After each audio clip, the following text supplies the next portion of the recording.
آج کے جرگے میں ہمارے ساتھ ہیں ڈاکٹر خرم اشفاق قاضی صاحب، اور کوئٹہ سے ہمارے ساتھ ہیں جناب علی گوہر صاحب۔ علی گوہر، یہ بتائیے کہ آپ کو کتنا عرصہ لگا؟ ظاہری بات ہے کچھ تو پیدائشی طور پر معذور لوگ ہوتے ہیں، لیکن آپ کو اللہ نے شروع میں ہاتھ دیے تھے، لیکن بعد میں اس سے آپ محروم ہو گئے، تو ٹانگوں کے ذریعے پین کا یا کمپیوٹر کا استعمال آپ نے کتنے عرصے میں سیکھا؟ وہ تو کمپیوٹر کا یا پین کا تو میں نے 2-3 مہینے میں یا زیادہ سے زیادہ 6 مہینے میں نے سیکھ لیا تھا۔ وہ اتنی بڑی بات نہیں تھی، لیکن جو میرے لیے سب سے بڑا چیلنج جو تھا وہ یہ تھا کہ جب میرا انسیڈنٹ ریسنٹلی ہوا تھا، اس کے بعد 11 دن جب میں کوئٹہ میں رہا تو مجھے کراچی میں شفٹ کیا گیا، لیاقت نیشنل ہاسپٹل میں۔ ٹھیک۔ وہ میرا ہاتھ اس طرح بن چکا تھا کہ کینسر کی طرح دن بدن آگے بڑھتا جا رہا تھا۔ پہلے ناخنوں کے سرے پر تھا، پھر اس طرح اوپر آ کے یہاں تک آ گیا، اگر میں نہ کاٹتا تو وہ اور اوپر آتا۔ اچھا۔ تو یہ جو ڈیسیشن تھا، یہ میں بہت اس وقت یعنی چھوٹا سا بچہ بھی تھا، تو وہ میرے فیملی نے یعنی کیا تھا، اور مجھے جو پتہ چلا اپنے ہاتھوں کے بارے میں وہ 2 ہفتے کے بعد پتہ چلا۔ جب میں ایک دن اس طرح سو رہا تھا تو وہ میرا بینڈیج وغیرہ ہے وہ چینج کر رہے تھے ڈاکٹرز، اور میں نے اسی وقت جو ہے اپنے ہاتھوں کو دیکھ لیا۔ تو یعنی آپ اگر فیل بھی 1 سیکنڈ کے لیے کر سکتے ہو مجھے، تو کر کے دیکھ لیں آپ کہ کیسا فیل ہوتا ہے جب یعنی آپ کے پورے ہاتھ ہو اور آپ ایک دم سے ان کو کٹے ہوئے دیکھو، تو کیسی نا امیدی آتی ہے زندگی میں، اور آپ کس ٹراما سے گزرتے ہو۔ تو وہ جو تھا وہ سب سے مشکل تھا، مجھے بالکل اس نے نا امید بنایا تھا زندگی میں، مجھ میں جینے کی خواہش نہ تھی۔ اور اس کے بعد جو ہے میں نے اس ٹراما سے جو کم بیک کیا ہے، I feel that's the greatest comeback of my life۔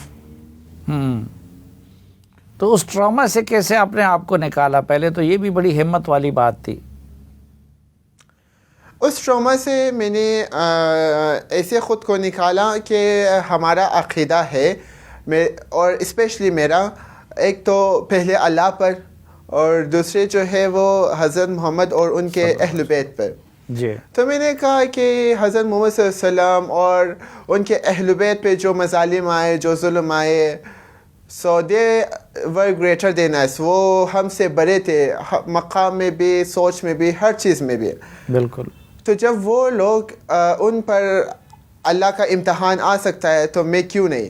اور اللہ نے بھی فرمایا ہے کہ میں اپنے بندوں سے، ان بندوں سے اتنا ہی امتحان لیتا ہوں جتنا ان کا گنجائش ہوتا ہے۔ تو میں نے کہا شاید اللہ نے مجھ میں کچھ دیکھا ہے۔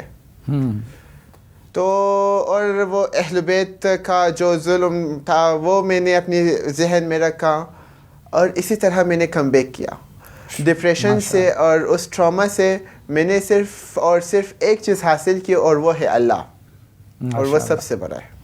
بے شک وہ سب سے بڑا ہے۔ بظاہر تو ہمارے لیے تو بالکل ناممکن لگتا ہے کہ ہاتھ کی بجائے ٹانگوں سے لکھا جائے یا اس سے کام لیا جائے، تو اس کے لیے کسی ٹیچر کی مدد لی یا اپنے تئیں ہی یہ کام سیکھ لیا؟ میرا ٹیچر تھا، میں انکار نہیں کرتا، لیکن وہ مجھے ایسے ہی ٹریٹ کرتے تھے جیسے نارمل اسٹوڈنٹس کو، کہ یہاں پر اس طرح کرنا ہے، اس کا پرنسپل یہ ہے، اس کا جو ہے تھیوری یہ ہے۔ لیکن جو میں نے پینسل گرپ کرنا سیکھا، پاؤ سے کام کرنا سیکھا، it's all on my own. Government کی طرف سے کوئی آپ کی سرپرستی ہوئی اور یا کہ نہیں، صرف فیملی کا سپورٹ حاصل رہا؟ فیملی کا سپورٹ حاصل تھا، اور فیملی جو ہے میرا بیک بون رہا ہے اور رہے گا۔ اور یعنی گورنمنٹ کی طرف سے نہ مجھے ایڈ وغیرہ وصول ہوئے ہیں، کیونکہ مجھے بتانا چاہیے، اور نہ ہی مجھے یعنی کسی طرح کا سرپرستی۔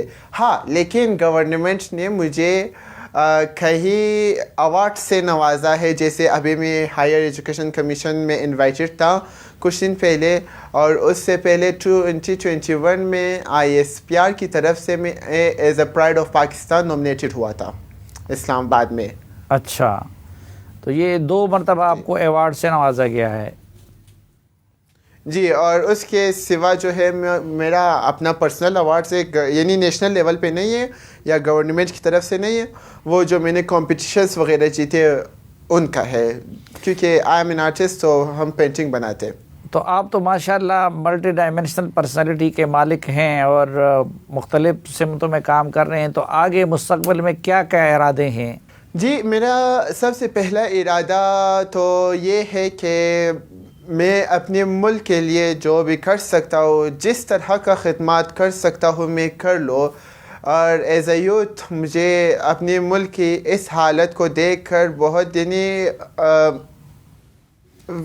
سیڈ فیل ہوتا ہے، بہت میں غمزدہ ہوتا ہوں کہ ہماری اکانومی کہاں ہے اور کیسا پیارا سا ملک ہے ہمارا، اور کیسے جوان ہے ہمارے، کیسے پوٹینشل ہے ہمارے، لیکن ہم پھر بھی دنیا میں کتنے پیچھے ہیں.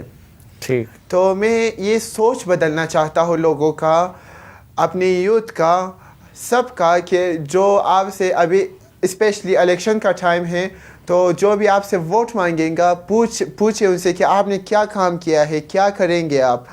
اور میرا جو ایک موٹیو ہے کہ ہر چیز میں سوال کرے، سوال جو ہے وہ خزانے کی چابی ہے. ٹھیک. اور یعنی میں اپنے یوتھ سے جو چاہتا ہوں کہ وہ ہم یوتھ جو ہے فیوچر ہے پاکستان کے، فیوچر لیڈر ہے ہم.